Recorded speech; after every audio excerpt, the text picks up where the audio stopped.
Okay, hi everyone. It's SmithyQ from SmithyQ.com, and we're here for the next installment of the Smithy's opening survey. So today we're going to be looking at the Scandinavian, and in particular we're going to be looking at the Queen takes D5 variation. The next update will have instead the Knight F6 lines, which, spoiler alert, I'm not a huge fan of, but we'll get to there. We'll look at the Queen takes D5. And I'll just say off the bat that I played this opening quite a bit. This was one of my main defenses for a while. And so I know the ideas pretty decently from the black side. But that also means I know in general what I don't like seeing against black. So what I would recommend as white. So hopefully this will be interesting. So the first thing, what is the main idea of the Scandinavian? This is actually going to hark back to what I mentioned with the Caro-Kann, where the Scandinavian tries to be an improved version of the Caro. This is because, for many people, their favorite part of the Scandinavian, I'll just put this on the board, is to getting structures like this. So we got all these pawns on light squares. That gives us very firm control over d5, which is great. Unlike the French, our bishop is developed on this nice active diagonal. It's very nice. And from here, perhaps the main selling point is that black has a really easy, solid, systematic way of development. In almost any order, we're going to be playing the knights to their two best squares. This bishop can go here or here. Sometimes it can go all the way over here. Queen usually goes to c7. We can castle in either direction depending on what white does. And then from there, we just see what happens. We don't have to worry about getting advantage. White usually doesn't have a big attack. Play tends to be more solid in nature, more positional, and often games gets decided in the endgame. And this is great. The problem with the Caro, and again, there's absolutely nothing wrong with this. This is great. The quote-unquote problem with the Caro-Kann is that white doesn't have to let that happen. White has different options. He can play e5. Which is blocking the center up, and it's going to lead to very different positions. There's also the exchange variations, in which it can be very hard to actually get this bishop into the game. For instance, after something like knight f6, h3, all the good squares for this bishop aren't there, and black doesn't have the same type of easy development that he potentially wants. Like, he's not worse, but it's not the same. And then, of course, it's the same thing with the the Panov-Boffin attack, which is going to lead to isolated queen-pawn positions, which are, again, different, and black doesn't get that same automatic development that he wants. And so the problem with the Caro-Kann is if you only like this type of position, which is true for many people, you also have to be worried about those other three variations. With the Queen d5 Scandinavian, we're trying to sidestep that. Because, sorry if I just back up, white doesn't have really a good move besides taking the pawn, right? If he pushes, we're just going to play bishop f5, and we're going to have a better version of the French. We're going to play e6, so we'll have the same solid structure as the French, the same ideas of undermining the center, but we don't have a crappy bishop. So, woohoo! That's awesome. If he tries to defend the pawn with the knight, well, we could push forward, but what I've always done is I simply take, he takes, and then I bring my queen out, in which the best move for white is to bring it back, and it's as if he would have taken right away, right? If we back up, take, it's the exact same position. And so there's no good way for white to deviate and to not let us get it from here. As you can see, I got these arrows here, which probably don't make any sense, but we're going to have thematic development. Knight goes here, pawns are going to go here and here. We'll develop the bishop first, somewhere, here or there. And it's not easy for white to stop that, and black has, again, that thematic, easy development. Of course, nothing in life is free, and black's queen is attacked. And so black is breaking one of the cardinal rules of the opening. He's bringing his queen out early. And so white is able to gain, often, a lead in time. And then from here, there's three main lines. The queen can retreat to d8, it can go to a5, it can go to d6. Maybe there's some other squares, but those are by far the most common, the ones you would see. For years, I've played the queen a5 line, and so we can just watch. Again, we'll play c6, control the square. And against, if white does simple, modest development, black is absolutely fine, right? So you could say something like this. Let's say he castles, he puts the bishop, I don't know, on like f4 or whatever. And we could see here that white is not putting any pressure on black. Black isn't putting any pressure on white, so it's just going to be an even, equal game. And again, it's going to probably go into the late middle game, end game to actually decide what's happening. Which is fine if you prefer that type of game. So from here, as white, I don't know what you do in all honesty. I wouldn't play like this as white. But as black, you're going to either put your bishop here, or you can put it over here, I suppose. You can castle in either direction, depending on what's happening. And then you're either going to try and pressure this pawn, maybe get a knight here to here, you'll threaten that bishop, or you'll try and play c5 at some point. It's going to be, a longish, it's going to be a long game, and there's going to be some give and take. My main recommendation, so as black, that's absolutely great. And so that's what you want to do. As white, what your main goal should be is to disrupt this type of easy, simple development. So instead of, again, we can see in this example, you're just playing bishop e2 and castle. You're not doing anything to challenge black. What we can do, after, say, knight f6, is we do something like bishop c4. We got this bishop dd2. And so what this is doing is this is eyeing the queen. And so if black keeps playing normally, we could actually jump in with knight d5.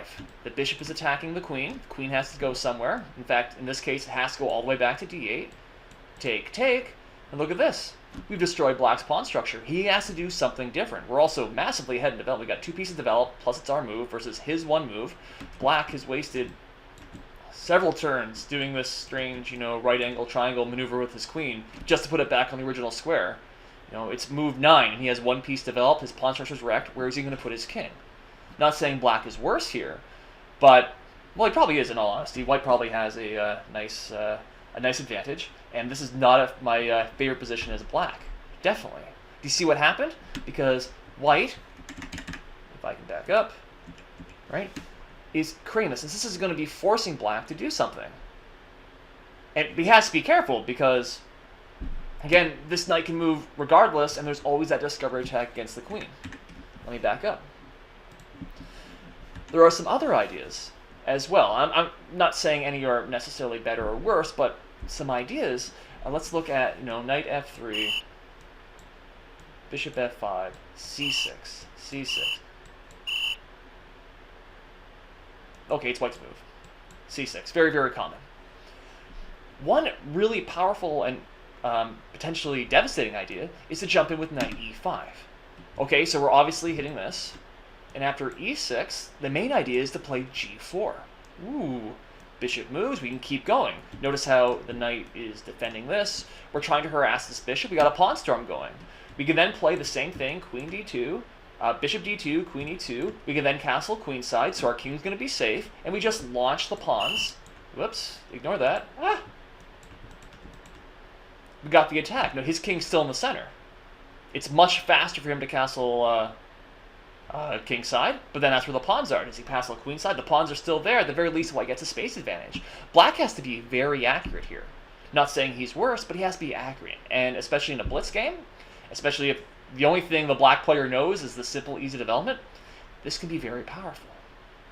And then there's another idea, one that I find excellent, is playing against this bishop. Frick. Playing against that bishop, not the squares.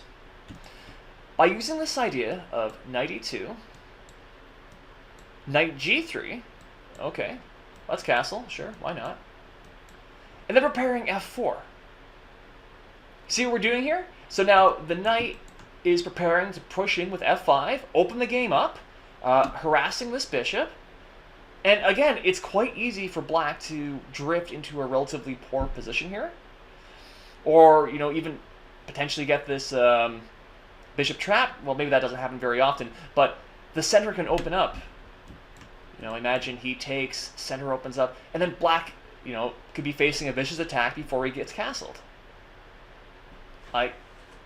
These are fun, interesting ideas. And so as white, I would encourage you, whenever you're facing, and this works against all of them, So, you know, the queen d8 line is very, very popular. Okay? You know, if he's playing that early bishop f5, okay, so we have those two ideas. We could think about knight jumping to e5 with a fast g4. That's possible. We could think, maybe I'll color a different color. Oh gosh. Knight to e2, g3, hitting the bishop, forcing the bishop back, and then playing f4. That's possible. We still have the ideas, in fact, of playing, do I have another color? Queen, bishop, castle, queenside, just regardless. All of these are possibilities for white. And so I want to mention this because, again, I play this opening. I see a lot of white players, they just sort of drift around. They're doing normal development, but they're not doing anything to take advantage of black's normal development, if you will. And so then it becomes an equal game. White has lost the advantage of being white, essentially, and then the better player is going to win. But in reality, these positions can be really rich with lots of interesting ideas, as these, okay, the arrows maybe don't make sense right now, but we could see that. Fast knights with pawn storms, or moving the knight to the g-file so we can push the f-pawn, or just castling queenside. Just, there's options and richness in these positions. And so, again, the main idea for black is that you get a relative, like, even, okay, you have to adapt to what white does, but you've got your pawn structure almost every time. You get pretty decent development, and, well, you get great development, and you've got a really thematic way of development. The one problem with the Scandinavian that I have found is that it can be a bit harder to win as black against weaker opponents, because we just, you know, again, if we look at, you know, not that was a really good way of playing. Something like this. Black has no weaknesses, but neither does white. And if both sides just continue humdum, right? Whoops, here, here, here. Let's say we push the pawns. Black does the same thing. It can be hard to create that imbalance in the position that you need to outplay the opponent. And so that's one reason that I kind of shied away at some point. That said, in Blitz, I've had some success in waiting for white to castle, and then for me to castle the other direction, and then to throw my pawns at him. Now, I don't know if that would work in a classical game. Maybe it will, maybe in some positions. But in Blitz, that seems to throw some opponents off. And this is especially true when, I'm just going to put a fantasy variation, in which white feels compelled to push the bishop away, and then often continues with this knight here, right? Take, that pawn, and then we can castle this way. So now we got a game, right? And there's that imbalance. Now, again, this is kind of take it or leave it. Maybe it's more of a Blitz special, but it's a possibility certainly of livening the game up.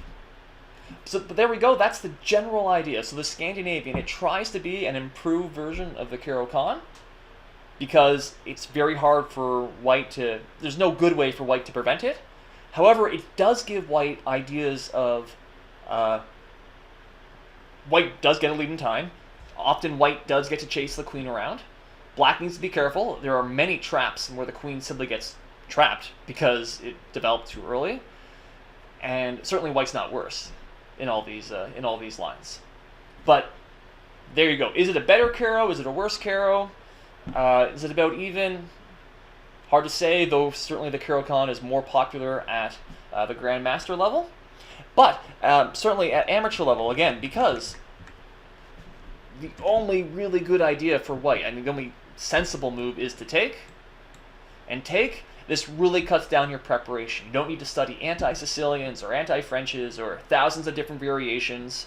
Right, like in the French defense, there's the Terrache French, the exchange French, the exchange with c4, the classical. There's so much, right? With here, it's queen d5, and then you're determining the game. And that's a, if you don't want to study a lot of theory, it's a pretty decent option.